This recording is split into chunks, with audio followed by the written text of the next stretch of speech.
Hello, egrets. Good day. This is Miss Mackenzie here, your agricultural science teacher. As the topic suggests, we'll be looking at a definition for agriculture, the four historic developments of agriculture, areas in agriculture.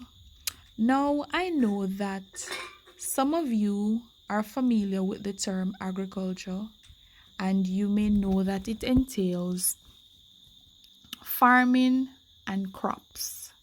Now, I would like to give you a simple definition for agriculture.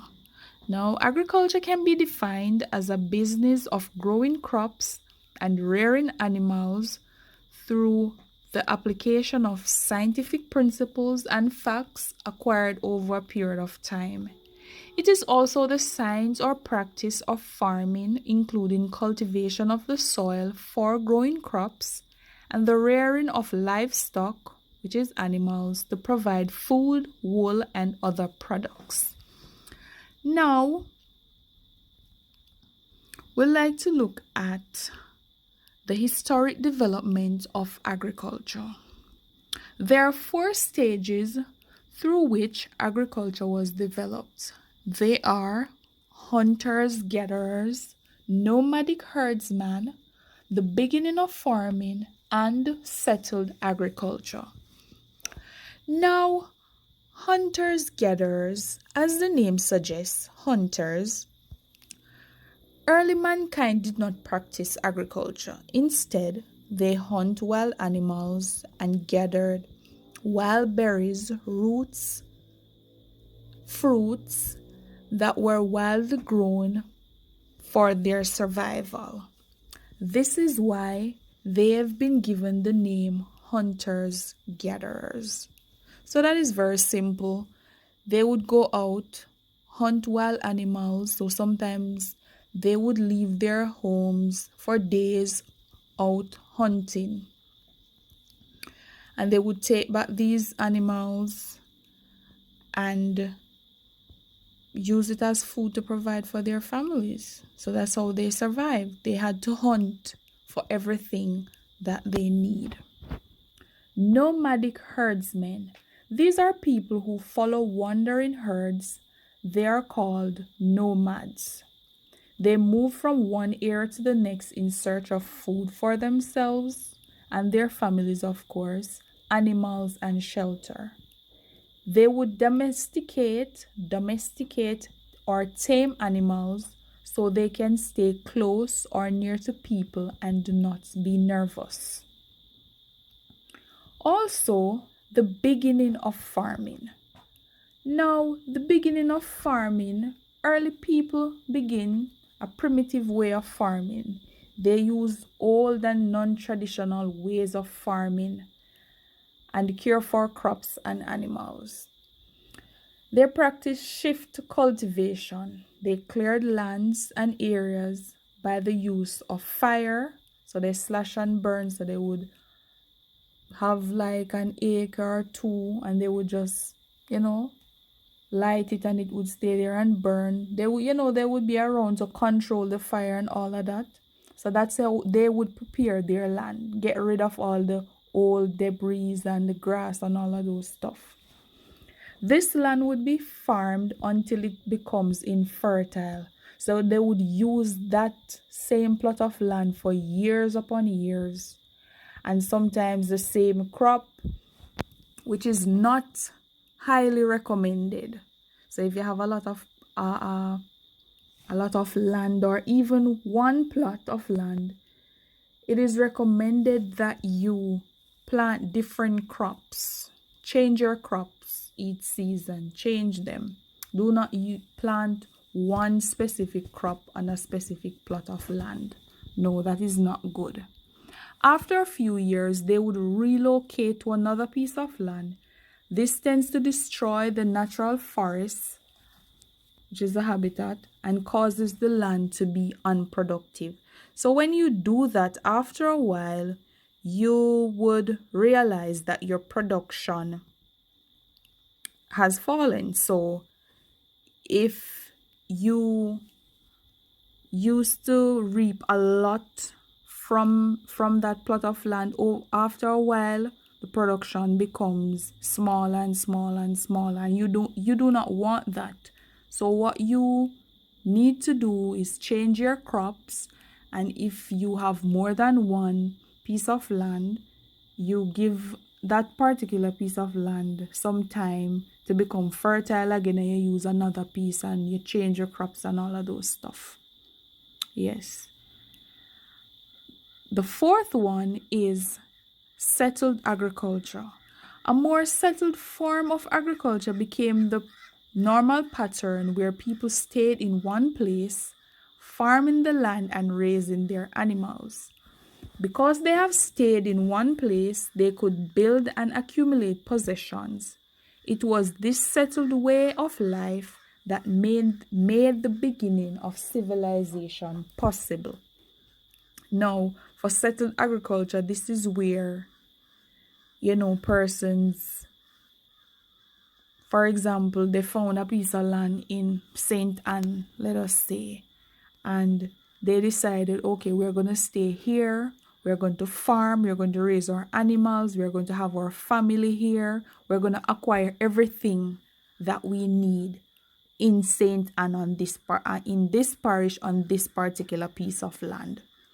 So that is where some persons, after a while, the land became theirs, and they would, as it says, they acquire all their possessions there.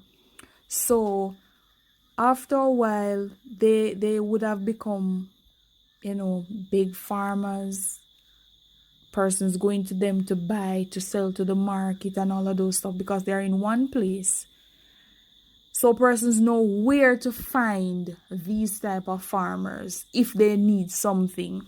And when you look at the historic development of farming, settled agriculture would be the most recent one before a lot of technology came into play. So before we had a lot of technology, settled agriculture would be where, all right, so persons decided, all right, we're going to stop the hunting, we're going to settle and start something here. So looking back at the four historic developments, and we see how agriculture developed over the years, many, many years before we were born, our parents' parents, we see the development.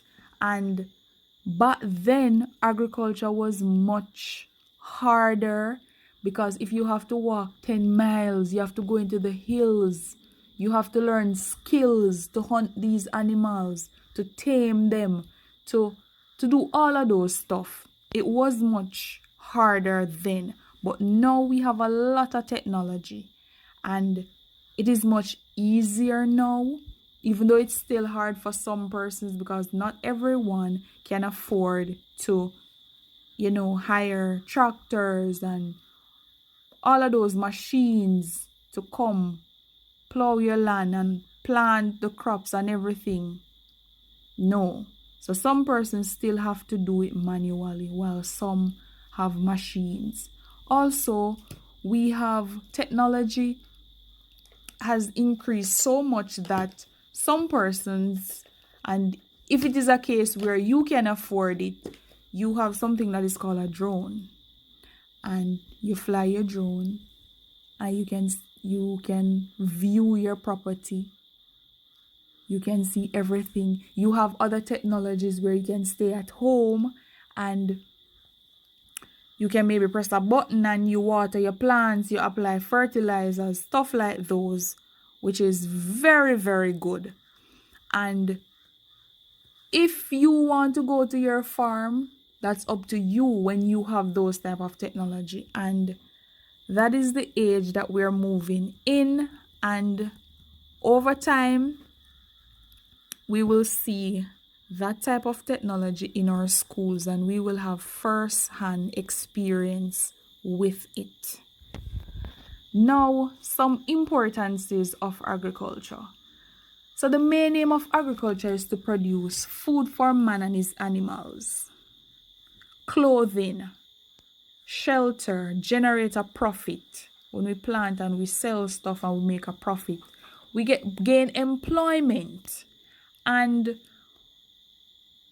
you may have a 1 acre, you may not be a big farmer, but you have 3 persons that you say, okay, I'm going to give them a day's work or a week's work on my farm to plant or to weed, take out some weeds or to apply some water, fertilizers. That's a means of employment. You're providing employment for some persons. You also conserve land and habitat. So we know you can't destroy the habitats because animals live there. So we also have trading, foreign exchange with other countries. You buy and you sell produce, all of those stuff. We send away stuff, import, export, yes. Manufacturing of products, drinks, stimulants, medicine. This is all agriculture. And last but not least, the production of raw material. So those are some importances of agriculture, and there are many more because we know that agriculture is what provide a lot of money for our country apart from tourism. Yes. Also, we're gonna look at some areas of agriculture. So agriculture comprises of 5 specialized areas or branches. So we have agronomy, which is the management of soils and the growing of crops. We have horticulture, which embraces the cultivation of vegetables, fruits, and ornamental crops. We have animal science, as it suggests, which is the breeding and care of animals for specific purposes.